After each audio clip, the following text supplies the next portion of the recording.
Welcome to a premiere video at Koala Gardens. I'm Katrina and I'm really excited to bring this video to you today. Now, a premiere means that when this is released, if you're watching it right now at the moment it's released, then I'm in the live YouTube text chat with you, and so is a bunch of other people, and we get to watch this live and talk about it together while we're watching. If you didn't get to watch it with us at the moment the premiere was released, it's okay. You can still view it just like any other regular YouTube video, but you can actually watch a replay of the live chat while you're watching it as well. Let's go. This video is brought to you by my patrons. I'm so proud to have such an amazing group of people that believe in the work I do and are standing behind me in so many different ways. People do voluntary work, like Lynn does all this voluntary stuff on my website. People are patrons on Patreon. People have in the loop adoptions. They sponsor calendars, all kinds of things. But all of my video on YouTube will always be free. And one of the great things about this video is that I spent quite a while researching this video that I'm going to present to you, but not only researching it, I put the question out to all social media and I said, what do you think are the top 10 reasons for saving koalas? Now, I was just absolutely stunned by the answers that came back.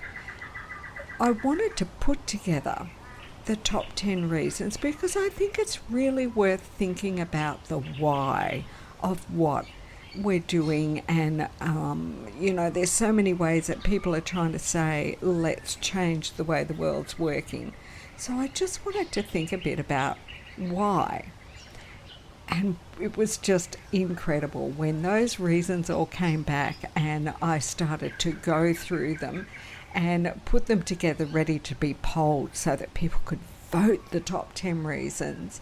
I was just so pleased with the depth of thought that people have put into things.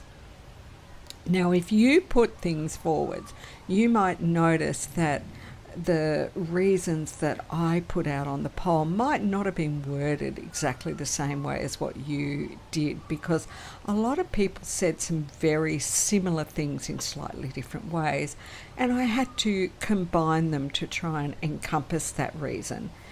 And then the reason then that I'm doing this video is so that I can expand on what those reasons actually mean. And one of the best things that I found about the reasons that I was able to sort of join together and put up with the poll is how much it showed that everything is connected. And I mean, right? I'm saying that all the time, aren't I? Of course, there are many more than 10 reasons, and I could talk on and on for an hour or more if I was allowed to just run wild on each different reason. And maybe one day I will actually get the time to expand and do a video on each reason. But the reasons, and I'm putting them in inverted commas, are actually quite broad headings for a whole bunch of intricate and interconnected reasons. And each of the reasons I settled on then connect to other reasons, and that came out really clearly in the way you all voted. So I am really excited to put all of this now together to bring the results of your words and your voting to you. I have to say, I was immensely impressed with the responses. We all know that koalas are the cutest animal in the world, and I particularly asked people not to suggest that as the reason, because I was looking to make a really deep dive video into the why. I'm often heard to say, if we can't save the cutest animal in the world, what chance do the rest have? So, to a degree, saving them because they are cute is a valid reason when you pair it with the top 3 particular of the top 10 reasons that bubbled up to the surface during my survey. I was thrilled that there were around 250 votes in the poll to bring me to the list that I'm about to present to you. I was particularly thrilled that those who follow my work understand the real issues, and that was so evident in the responses they put forward and then the way they voted on the poll. So that means not only are koalas the cutest animal, but saving them could be the key to saving us. Okay, let's do it. Let's dive in, and I'm going to present these starting with the top reason, because as I began preparing, I was going to actually start with the number 10 reason and work my way upwards, but the way the reasons all connect together, I think are going to work better if I start by going ta-da and giving you the top reason we need to save koalas. But I want to make sure that I acknowledge the Widjabul people of the Bundjalung Nation, on whose land Koala Gardens sits. I am so proud to live on this land and acknowledge elders past, present and emerging. So, here we are. Are you ready for it? The top reason to save koalas, according to all of you, is that protecting koala habitat means protecting forests, which will slow or reverse climate change. There you go. Koalas are the saviours of the world if we save them. Koalas are arboreal animals and are part of important forest ecosystems. So the only way that we can save koalas from extinction in the wild is to preserve and increase their native habitat. I'm sure we are all aware that climate change is happening all around the globe. There are 3 main causes: burning fossil fuels, cutting down forests, and farming livestock. In Australia, our own coal resources are generating the majority of the electricity that we are using domestically. So can you see the clear link to a koala extinction there in those 3 main causes of climate change? Let's just break it down a bit and think about it. Koala habitat is being cleared right now, still today, every single year for more coal mines. Koala habitat has been cleared from the very start of whitefella invasion on this land in order to allow for farming of livestock or the crops that we need to grow to feed those livestock. So this means that all 3 main causes of climate change are threatening koalas directly. And then the impacts of climate change are compounding those impacts. But climate change is threatening the survival of most species on the planet today, not just koalas. And we are not immune to this threat. With the way each impact of climate change amplifies other impacts or other causes, the koala becomes an important species to watch closely. Koalas are an indicator species. What does this mean? Well, this means they can be watched to understand and measure the health or lack of health of the ecosystem that they're a part of. Ecosystems are all about balance. There is nothing as beautiful as a forest that is in balance. And one sign that there is balance is biodiversity.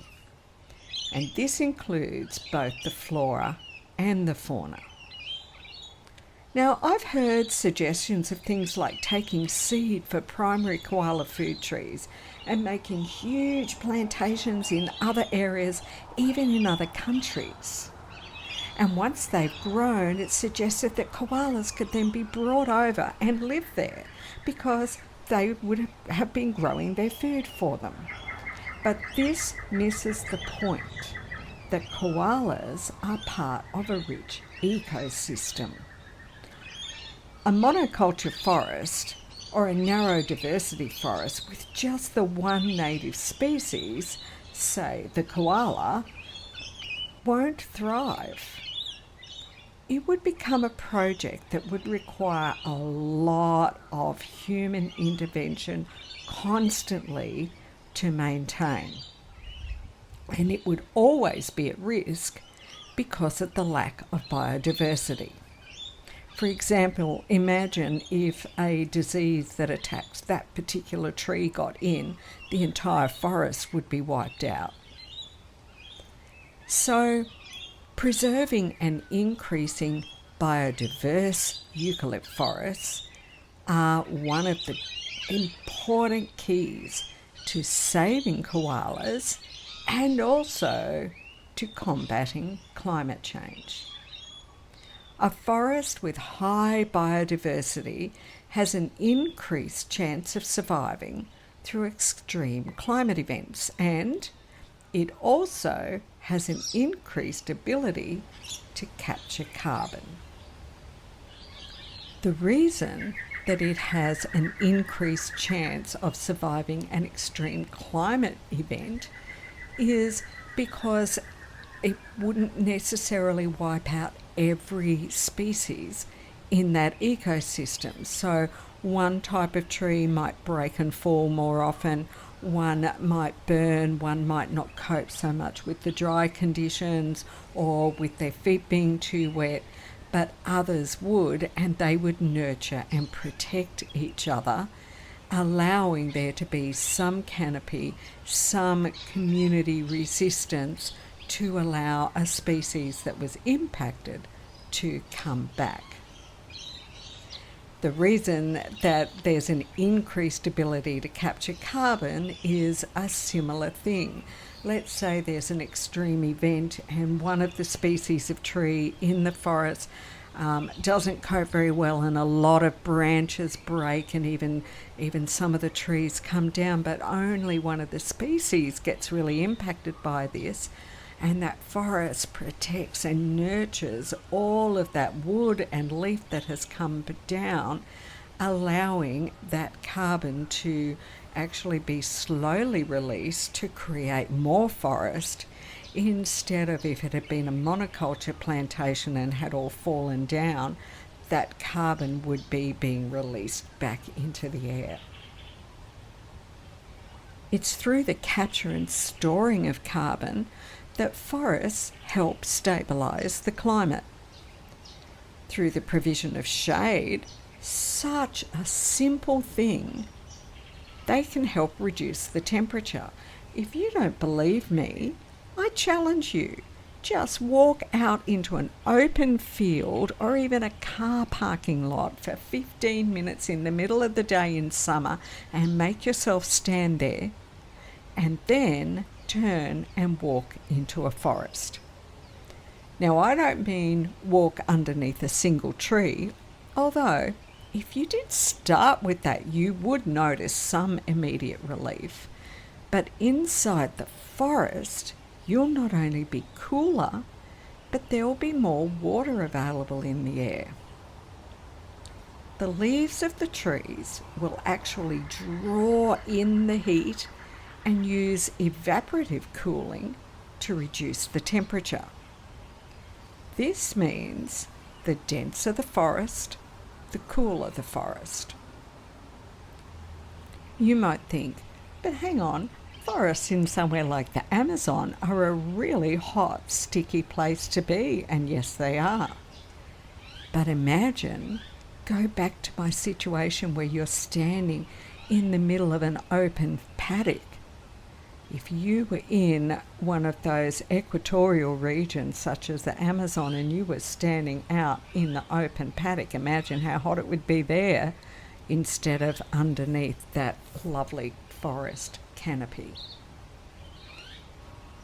It's fascinating to me how complex the problems of this world are, and yet how simple they are at the same time.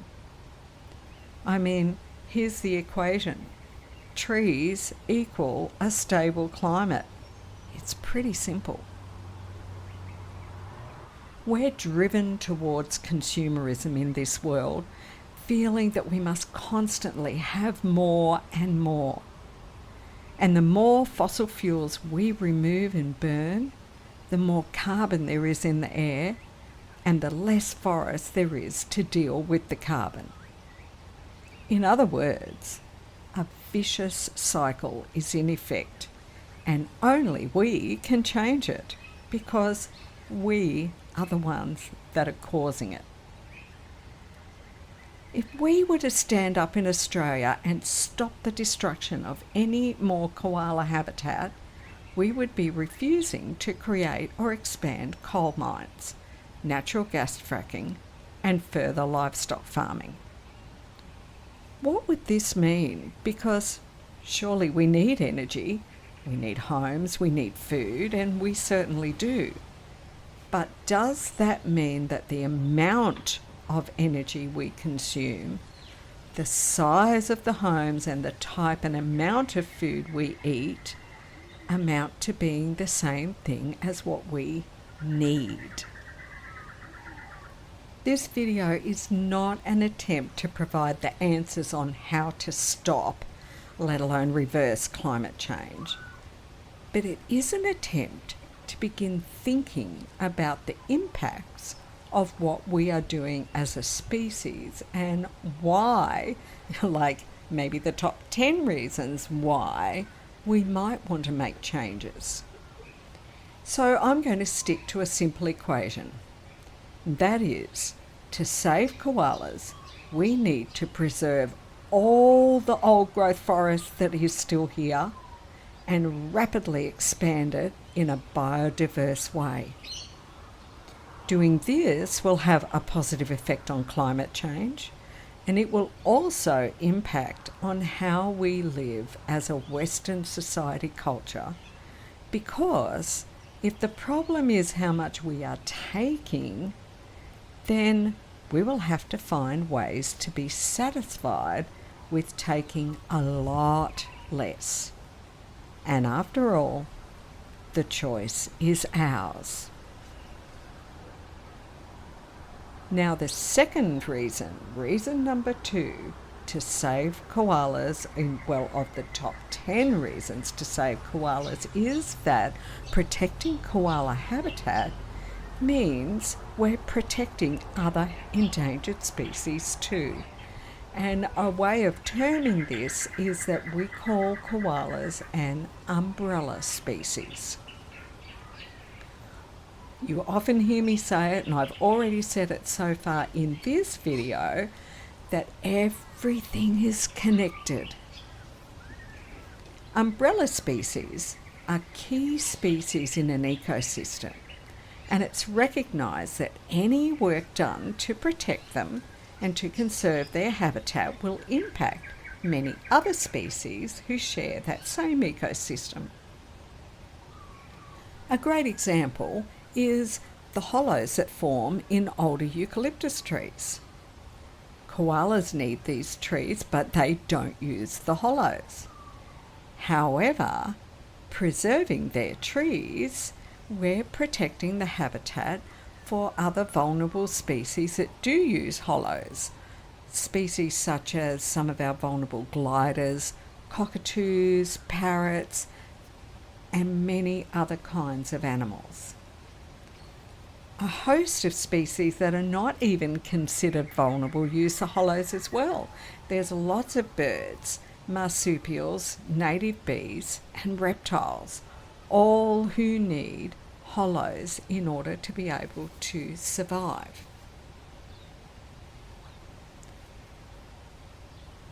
just on Koala Gardens alone, there is the habitat for 16 vulnerable species that are known to be found in this area.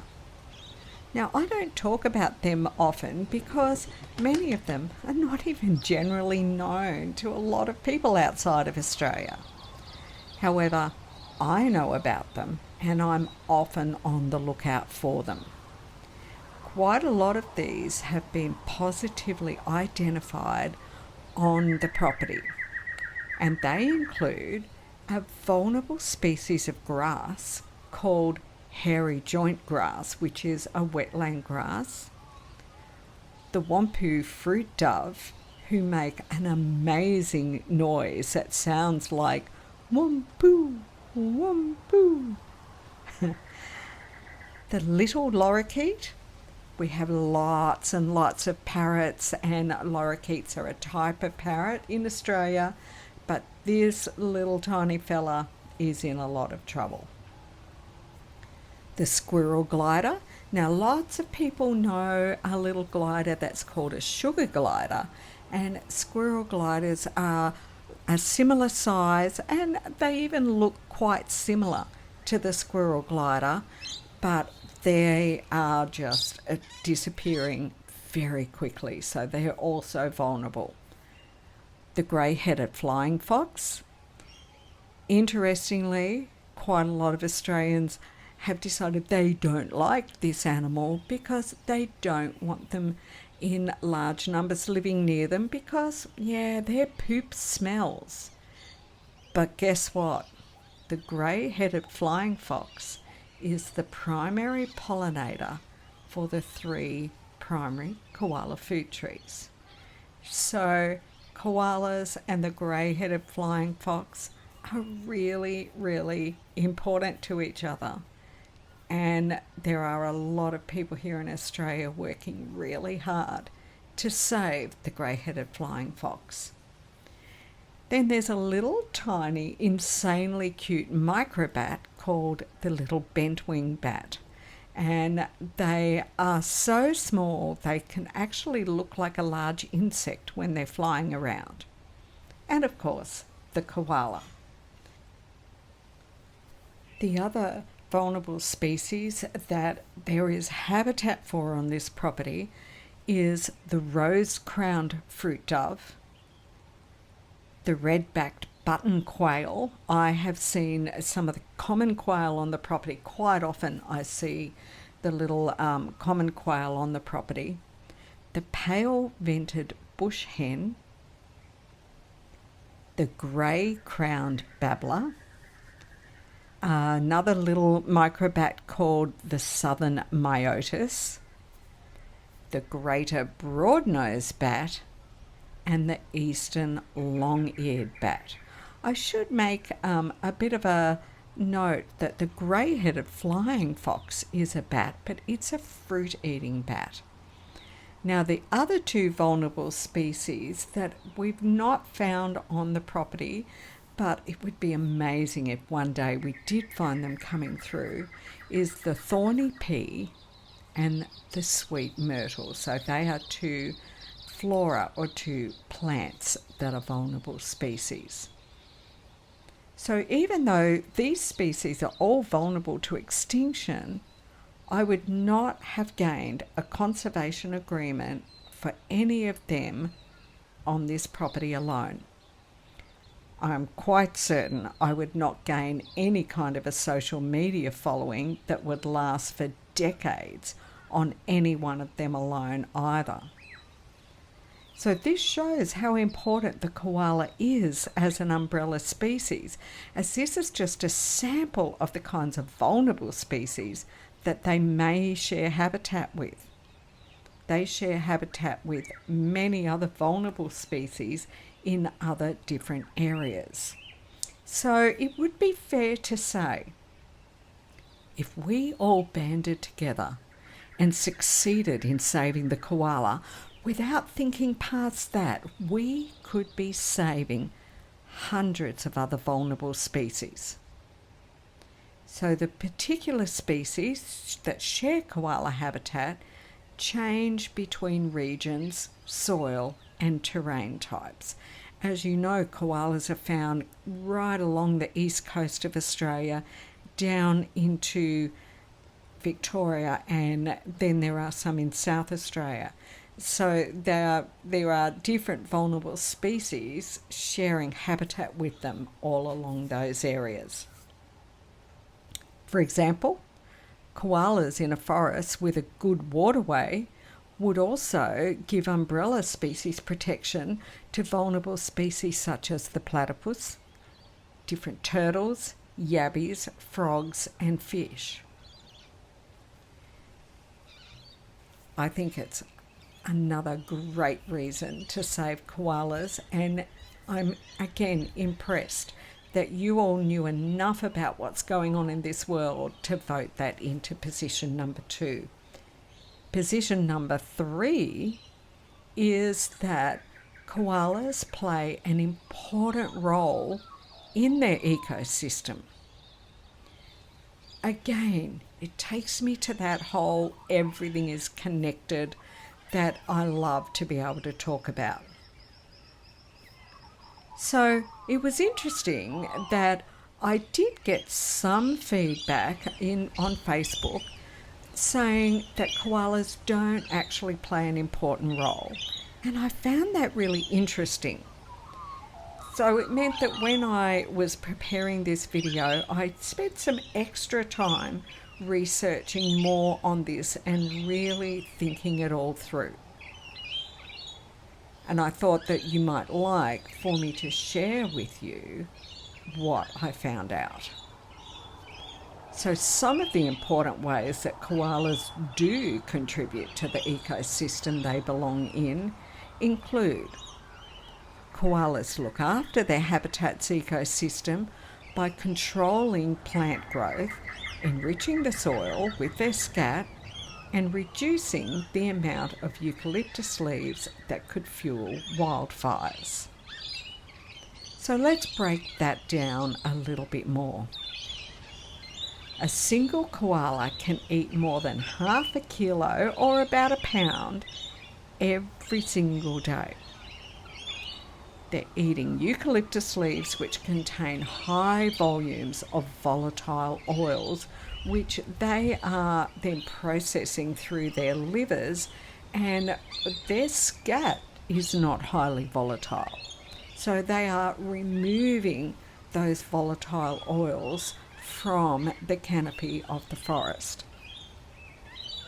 So this definitely helps reduce not so much the chance of fire alone, but reduces the fuel load up in the treetops, which is important for reducing the chance of fires that do come through burning too hot and burning right up into the canopy. Now, many of our native flora here in Australia actually rely on fire in order to germinate.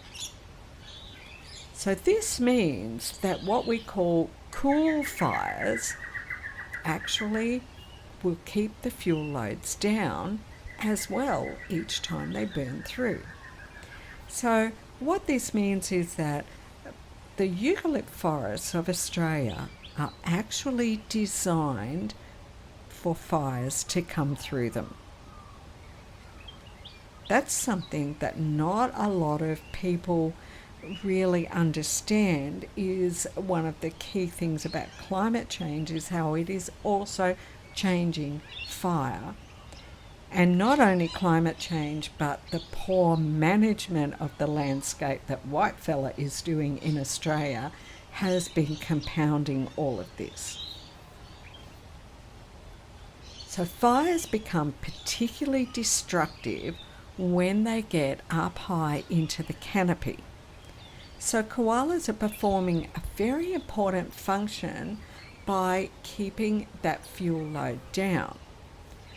But also, if a cool fire comes through, it will of course quickly just burn up a lot of the excess fuel that's building up without actually hurting them, killing the trees, and then it will cause a change in the seeds of a lot of varieties of native bushes and cause them to germinate. Our First Nations people would do what we call cultural burnings frequently. So they were deliberately landscaping what we look at and think of as being, just the natural Australian bush. And yes, it is the natural Australian bush, but we failed to understand how important a role our First Nations people had in shaping that bush to be a safe place to live in. When a forest ecosystem is in balance, it will support a larger diversity of life, and all of these things again create resilience. So a larger diversity will also create even a resilience to fire and a dependency upon fire. So koalas, by helping to look after the forest, help to ensure biodiversity. Another small service that koalas provide to the forest as they feed is that they often break small branches and drop bits of extra leaf and things onto the forest floor, and many insects and ground reptiles rely on this hard mulch for their survival. Yes, it's true, trees naturally drop dead branches and leaves, but koalas can hasten this. If we try to imagine a time when there was tens of millions of koalas and think about how much leaf each one of those were eating every single day, how much of the eucalyptal oils they were removing from the fuel load in the forest, and how much litter they were dropping down onto the forest floor, I think that we can start to develop a bit of an impressive view of what custodians the koalas have been for the forest. As I said, the koala scat does not contain high amounts of volatile eucalyptus oil. We can't take koala scat and use that as a nice high fuel that burns really well because it's got oils in it. But it does provide nutrients down into the soil, particularly when there's wet weather, to quickly break that scat down. So again, when there were tens of millions of koalas, there was a lot of beautiful scat dropping down, providing the most beautiful fertilizer to the forest floor. Let's get a little bit of perspective on things now, because I've kept talking about tens of millions of koalas doing all of these things for the forest. Koala numbers have now been reduced to around 1 to 2% of how many there were only a couple of hundred years ago. Their habitat reduction is harder to quantify simply with a Google search, because 1,000 trees that are not living in a forest community are not the same as 1,000 trees in a small patch of remnant forest. A lot of the statistics that are out there are about how much forest has been destroyed or how many trees have been destroyed, but they don't quite give us a way of quantifying the way we can by saying this is how many koalas have been destroyed. Statistics on deforestation vary depending on what reports you read too, as do statistics on the number of koalas left, I suppose. But many reports talk about the total amount of forest cleared, but koalas only live in a particular type of forest. It's generally accepted that around 80% of koala habitat has now been decimated. So So this brings me back to the importance of the state of what remains and how important this is for koalas to survive. Because it may seem like, well, there's tons of forest for the koala numbers left if the last 1% of koalas have 20% of the habitat they used to have. And this is where the numbers are misleading if we don't think about them carefully. The 20% that's left is often made up of fragmented remnants. And one of the reasons for this is that many of these remnants are being found in urban settings.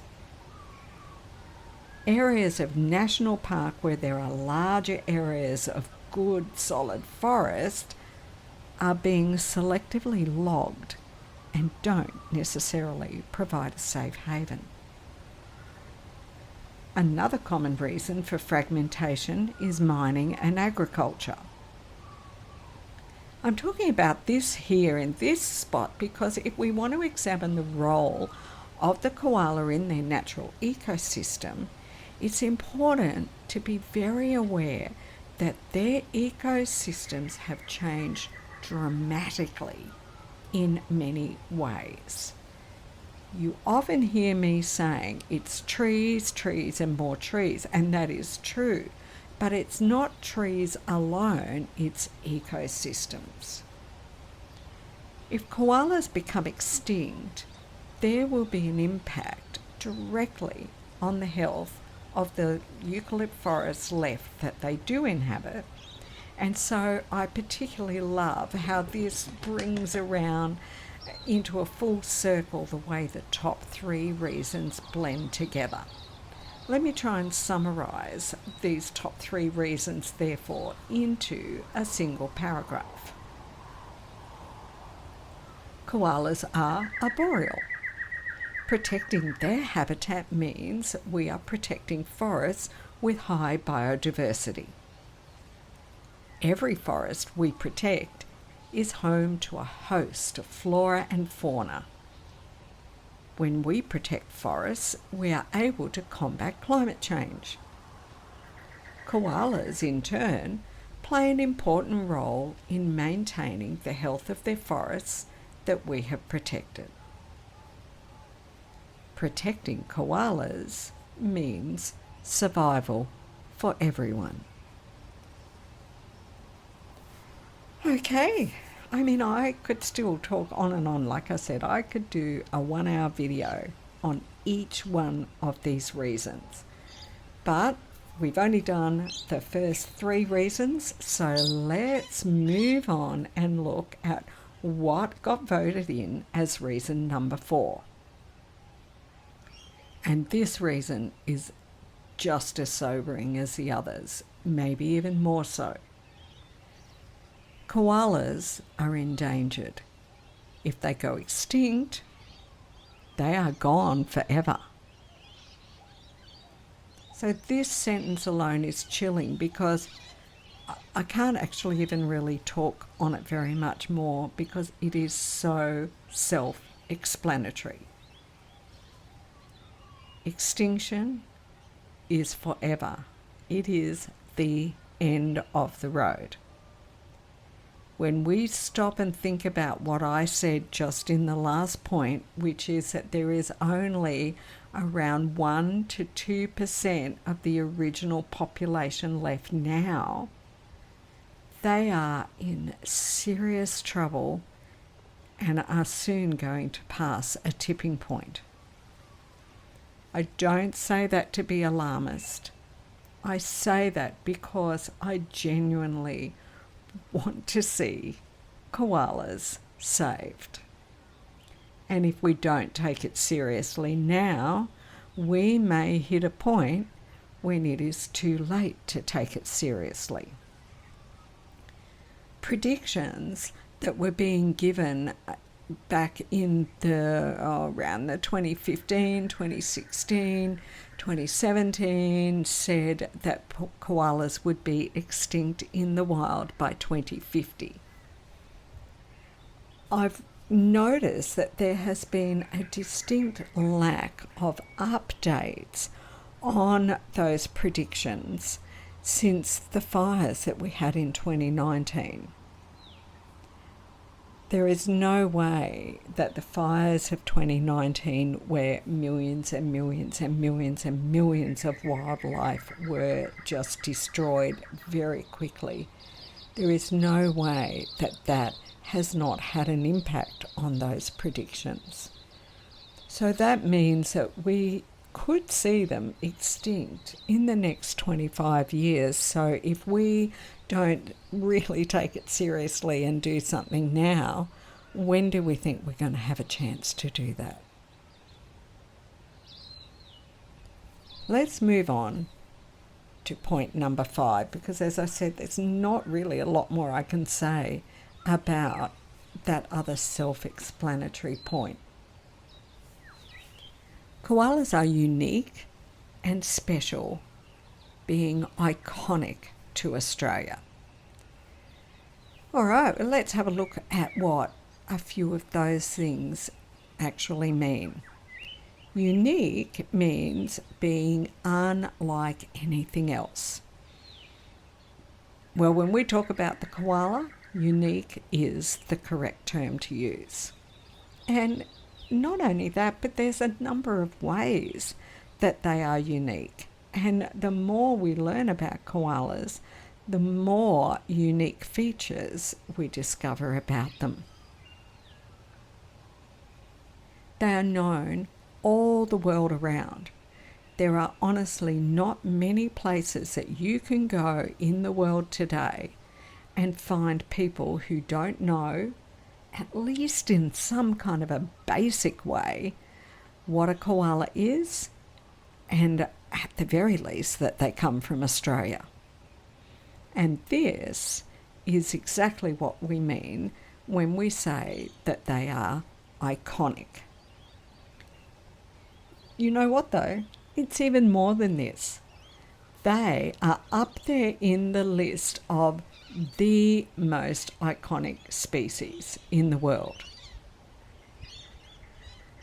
According to WWF, the Worldwide Fund for Nature, they list the most iconic animals in the world as being koala, panda, tiger, elephant, dolphin, and polar bear. This means that as such an important umbrella species, saving this icon has that big ripple effect that we examined in the first 3 reasons to save koalas. If the umbrella species was a type of grass, getting that out there as iconic would be awfully difficult, even if it was some beautiful flower. Now we move into reason number 6. We want koalas to be here for future generations.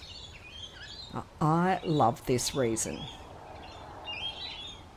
We start to look up and outside of just ourselves when we consider this as a reason to save koalas. As a grandparent myself, I often look at the younger generations and wonder, what will the world be like when they are my age? I don't dwell on it too long because, I know that the changes could be so many and profound that I can't really grasp it. I mean, when I was 10 years old, for example, I would never have been able to grasp what the world would be really like when I was 30. And when I was 20 years old, I had no idea of what the world would be like today in so many ways, because there has been so many truly rapid advances in technology. So that goes for good changes as well as changes that were maybe not so good and the things that we're all very concerned about. But I think it is good sometimes to just sit and wonder about these things for a little while and then turn back to now. So if we want koalas to be here for our grandchildren's grandchildren, then we have to act now. And I was just saying this in the point before. Even if you don't have children, I hope that you can see the value of protecting this world for future generations. Do humans deserve to survive to see the future? Oh, okay, well, that's not really the purpose of this video either, because that is another huge rabbit hole that I could take you down a deep dive into. But what I will say is, if we don't act now and we don't stop and change what we are doing, Mother Nature will decide the answer to that for us anyway. So this means, hey, I don't need to be any kind of judge. I simply want to encourage everyone to think about how we can make a difference and why it's worth making a difference. If it's not worth making a difference for the quality of my life, it's definitely, to my way of thinking, worth making a difference for the quality of life for the generations to come. They are going to pay the price for what we are doing and the way we are living now. I spend a lot of my time just out there in nature, and I often have to stop and realize how lucky I am and how different my lifestyle is to that of most people in the world. But I want that to be available to generations to come. I want people to have a choice to be a part of nature in some way. And I don't just mean to the future generations of my family. I mean to future generations all around the world. Reason number 7, to save koalas. Another great one. I mean, there were not any reasons that were not great reasons, of course, but this reason is to preserve the planet's genetic diversity, or probably a lot of that was more to do with biodiversity. And it's a great reason, and it feeds right back into that whole concept of the koalas being an umbrella species. So protecting koala habitat's not a matter of taking some cleared land and planting a few thousand trees of just a couple of species, but protecting these rich ecosystems. So everything from the apex predators, such as in Australia that would be things like the eagles and the large pythons, down to the smallest of the insects, the bacteria, the fungi. I was really amazed when I was recently in a European country and I hiked through national park forests and saw nearly no fauna. I heard little to no bird calls. Now, when you stop and sit still for a little while in a healthy koala habitat forest here in Australia, you will hear, at the very least, dozens and dozens of birds and even insects. Sometimes you have to really sit still for a while to start to see them because they can be very shy. But if you were to take a hide out with you and sit in a hide, you would not believe what you would see. If you're lucky, you would see marsupials moving about as well. Although I will say many of our marsupials are either nocturnal or they're mostly active at dawn and dusk. So you might have to sit for a while or really choose your timing. Because everything is connected, the more diversity there is, the more robust the system, and the more connected that things are, the more of this genetic diversity there is. So we just probably need to get a little bit clear, because there are two words that I'm using connected to the word diversity. One is biodiversity and the other is genetic diversity. So let's make sure that we get the difference between these two terms. Genetic diversity is the biological variation that occurs within a species. Genetic diversity is important because it makes it possible for species to adapt when the environment changes. Biodiversity, on the other hand, is the variety of all forms of life on the earth. The different plants, animals, and microorganisms and the ecosystems that they're a part of. Okay, so because everything is connected, the more connectivity there is, the more diversity there is in these robust forests and systems, the more the koalas will thrive, be able to move about through the landscape, and therefore the more genetic diversity they'll have. The more fragmentation that happens, the more the koala colonies get separated off from each other, and the more inbreeding that happens. Because koalas are an umbrella species, then what we know is that if we are protecting koala habitat, we are going to get increased genetic diversity in all of the different plants and animals, fauna and flora, that are a part of that ecosystem. And the more genetic diversity we have within the biodiversity, the more robust everything is. A robust environment is one that is going to be less impacted by climate change. So again, it feeds back all into those top three reasons, because if we can help protect our environment and help it to cope with the climate change that's happening, and we can slow down, stop, reverse any climate change, it's going to have a ripple effect of helping all of us to survive. Whew. Okay, so reason number 8. We have no right to wipe out species. Whew, okay, well, that's a good one. So let's really stop a moment and think this one through.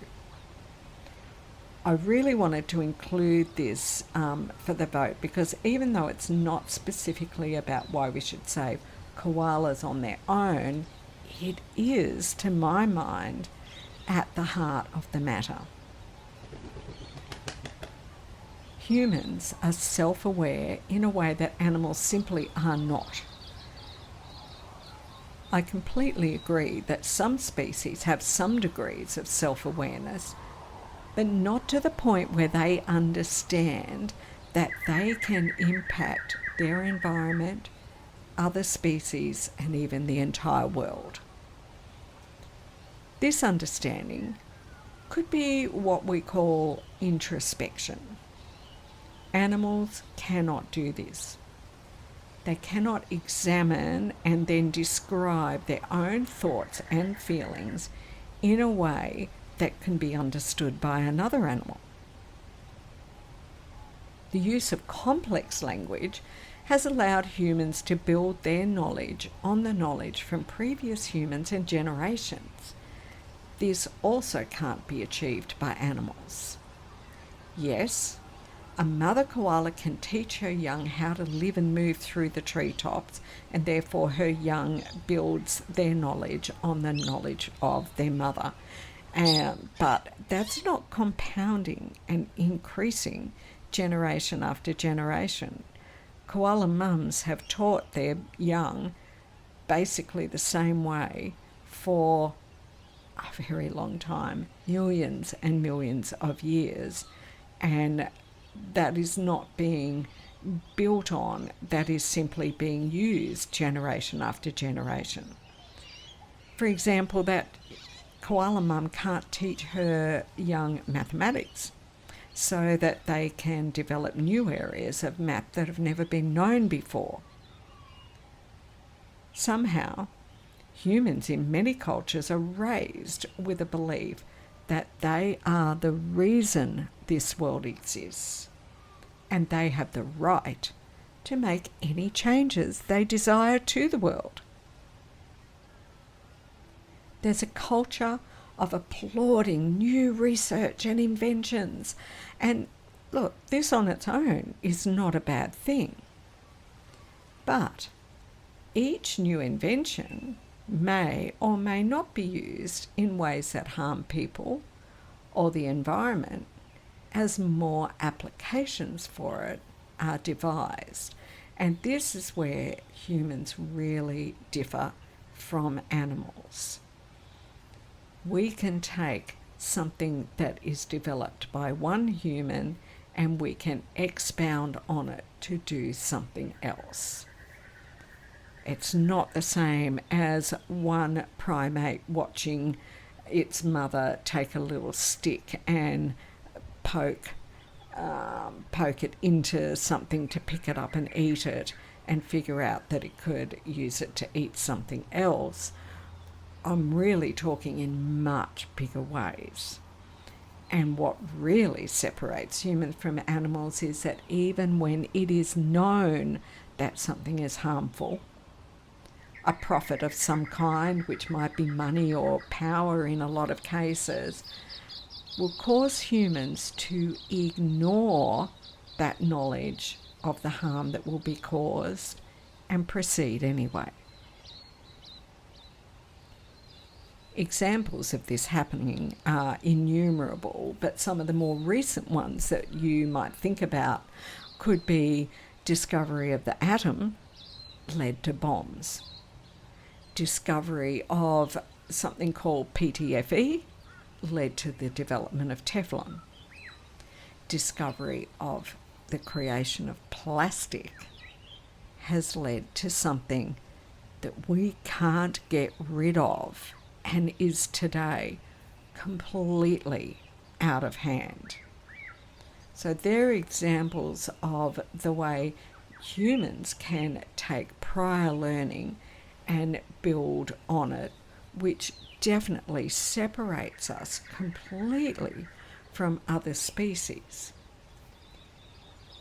On top of that knowledge is that whole moral thing of the way humans believe that they are somehow the center of the universe and have every right to do any of those things. If something is known or can be known, then it's fair game.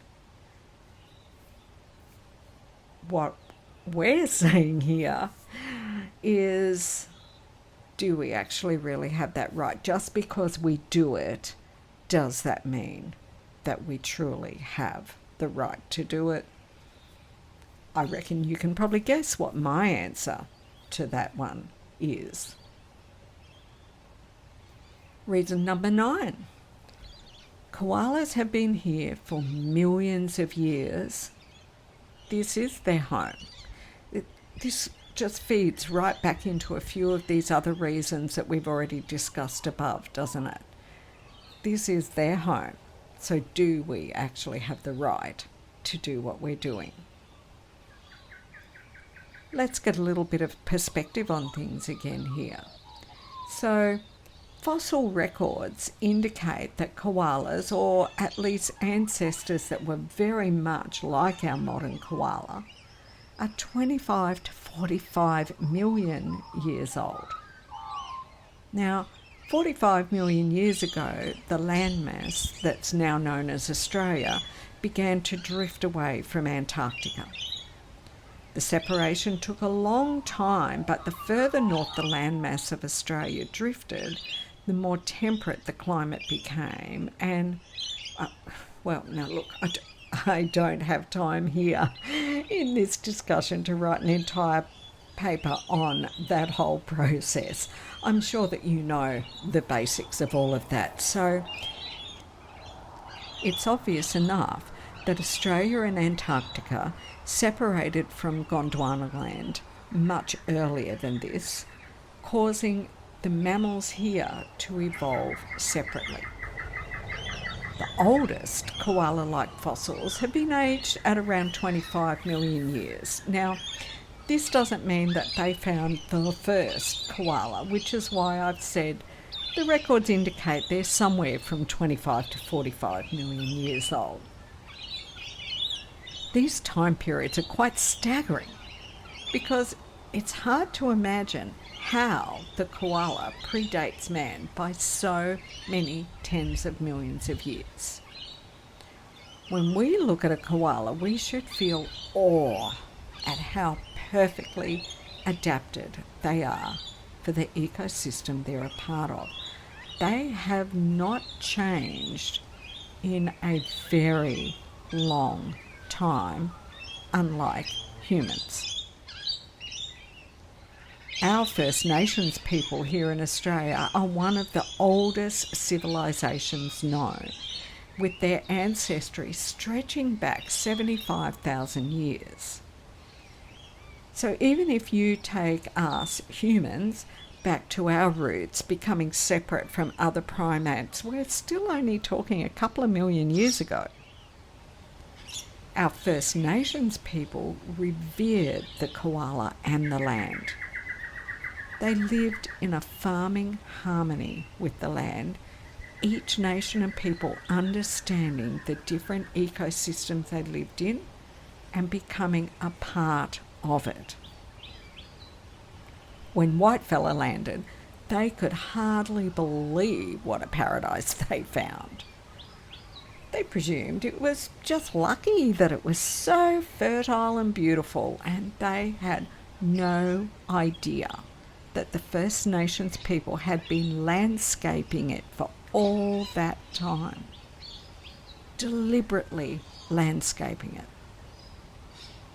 How shocking is it that so much destruction and change has been brought about by these invaders in such a short time, only 250 or so years, and nothing looks the same and nothing works the way that it once did. Again, I can't use the time up here to write an entire paper on the human condition and why humans as a species are so deliberately destructive and why we even feel we've got a right to do anything we wish. But what I will say is that older civilizations that were connected to their land behaved very differently. Not just here in what is now Australia, but in other parts of the world. This has happened again and again. Might does not make right, yet too often it ends up winning, making the decisions. It is a significant point to make that things were chugging along in a very beautiful, balanced way until the scales were not just tipped, but basically thrown off the edge of a cliff. And that brings us now to top reason number 10.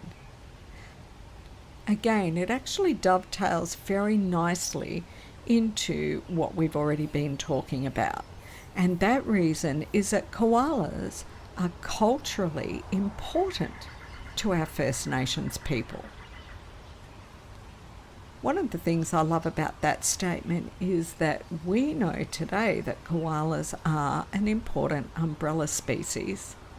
Well, the First Nations people knew that they were important too. For many nations, the koala is a totem. For others, the the koala is simply a part of the system and could actually be a valid food source. Now, I know that this might upset some of you, but they were abundant and they are a part of the system. Just like these First Nations people ate kangaroo, wallaby, snake, turkey, goanna, possum, many of them ate koala. They did so with full knowledge of the place of the koala in their ecosystem, and after 65 to 75,000 years of them being here, the koala remained abundant and healthy. This means they respected koala. The koala is featured in Dreamtime stories and was revered by all nations, even if they weren't a totem for a particular nation. They were frequently featured in their artwork. One of the first things that was done when Whitefella took over was to cut the First Nations people off from their language, culture, and food sources. By separating the people from the land, or as the First Nations people say, taking them from country, Whitefella was free to make any changes they desired without regard to the impact. When I get chances to speak to First Nation people here locally about Burrabi, which is the local name for koala, the stories they tell me of the history of their mob on this land and their reverence for the koala is just amazing. So if we wipe out koalas, we wipe out yet another part of culture that can never be returned to these incredible people, the custodians who understood what life was truly all about. And the koala represents this so perfectly. Well, that's our top 10. There are a few more terrific reasons that were put forward and are totally worthy of discussion, but I can't do a deep dive on them, but I want to just run over them because bringing this down to 10 reasons was a great way for everyone to examine the huge number of reasons that there really are for saving them. Koalas and nature teach us how to truly live out with our planet. Now, I love this reason because I feel it really blends into the points that I was making in the last two reasons I just discussed. Our First Nations people understood how to live in harmony with the land, even while shaping the landscape to provide abundant food for themselves. They understood that to be healthy in body and mind means to live in harmony with country. I think you would all agree that when we look at a koala, there is a feeling of this that emanates from that ball sleeping in perfect balance up in the treetops. If only we would stop a moment every day and think about how we could all be living with our planet, not just living on our planet.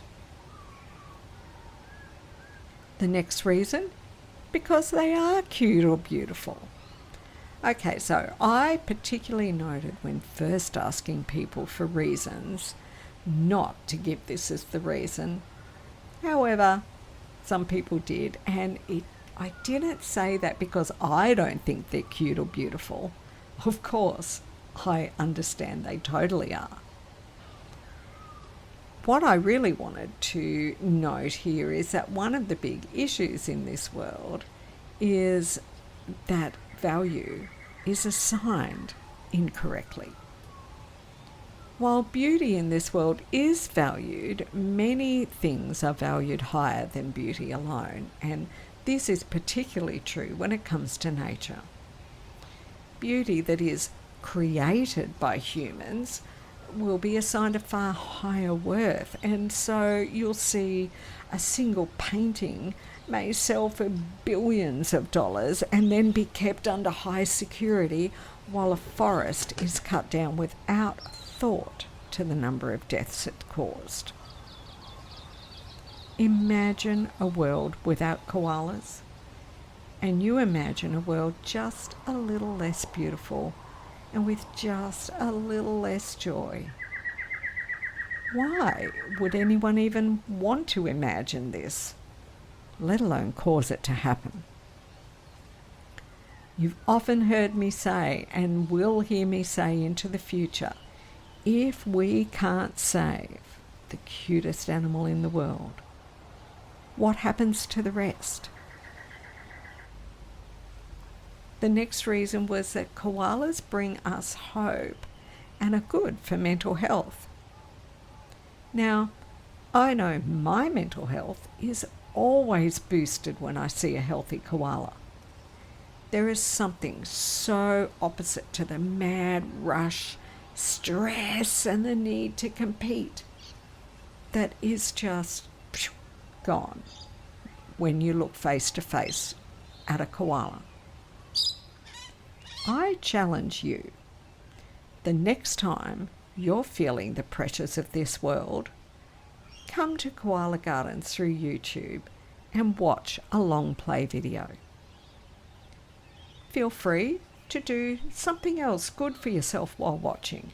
You might doodle, colour in, do gentle stretching exercise, breathing exercise, do some craft, or maybe even sit and slowly eat a good healthy meal. Afterwards, take a moment to reflect on how you feel and how you can retain that feeling before you go back to whatever you have to do in your life. The next reason is that seeing koalas encourages people to get out and experience nature. Well, I do believe that people watching my videos, as a result, want to experience some nature for themselves. Of course, not everyone is actually in Australia and therefore able to come out and see a koala in person, but I hope that it makes people want to take a walk in some woods or a forest, stop and look at a sky, walk along a beach, look down at the ground, find the little ecosystems that are underfoot. Just get out and allow nature to connect with you in some way and breathe in some clean air. And the last, but not really the least reason, because there are so many reasons to save koalas, was that koalas promote tourism. Now, many people come to Australia specifically with the aim to see koalas and other wildlife. So if saving them were a priority, even just for the tourism dollars that they could provide, imagine coming here and being able to walk through national parks with thousands of koalas in residence.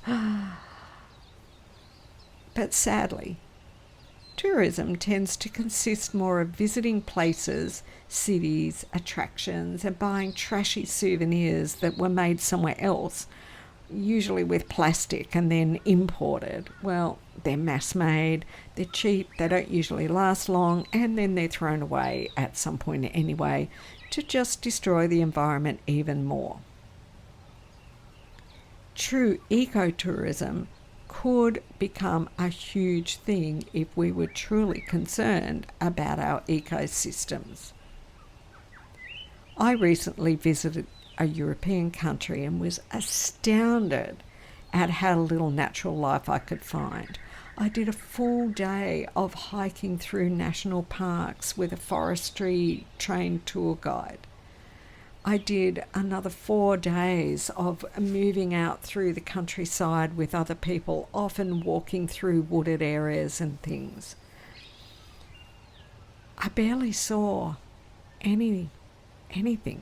The most I saw was a few birds on a river in the middle of a major city. We could protect the amazing habitats our First Nation people created and nurtured and share them with the world. We could do so much. But the government already have an agenda, and this is not one of the items on it. I believe it's up to the private landowners to change the landscape property by property, connecting up beautiful habitat. We do own the land, and there are so many reasons to save koalas and this planet for generations to come. Thank you so much to everybody who put reasons forward, who thought about it, who discussed it, who then voted on those reasons and helped me put this together into a video that could make us really stop and think about things. I hope that it's helped you to think about things more in a deeper way than what you might have been thinking about them before. And guess what? You've done it. You have made it to the end of yet another Koala Gardens video. If you are here watching this live with me as a premiere, thank you so much for spending all of this time with me, the last hour and a quarter, enjoying to discuss why we want to do the thing that we are so passionate about. I appreciate every one of you so much. And I would love if you would make sure that you take the time to write in the comments below. There are way more than 10 reasons to save koalas. Thanks for watching. There is loads more great koala video coming your way soon. Make sure you're subscribed so that you get notified of every new video. Another way that you might support what I'm doing is to make sure that you get a Koala Gardens 2025 calendar. I've got a couple handfuls left.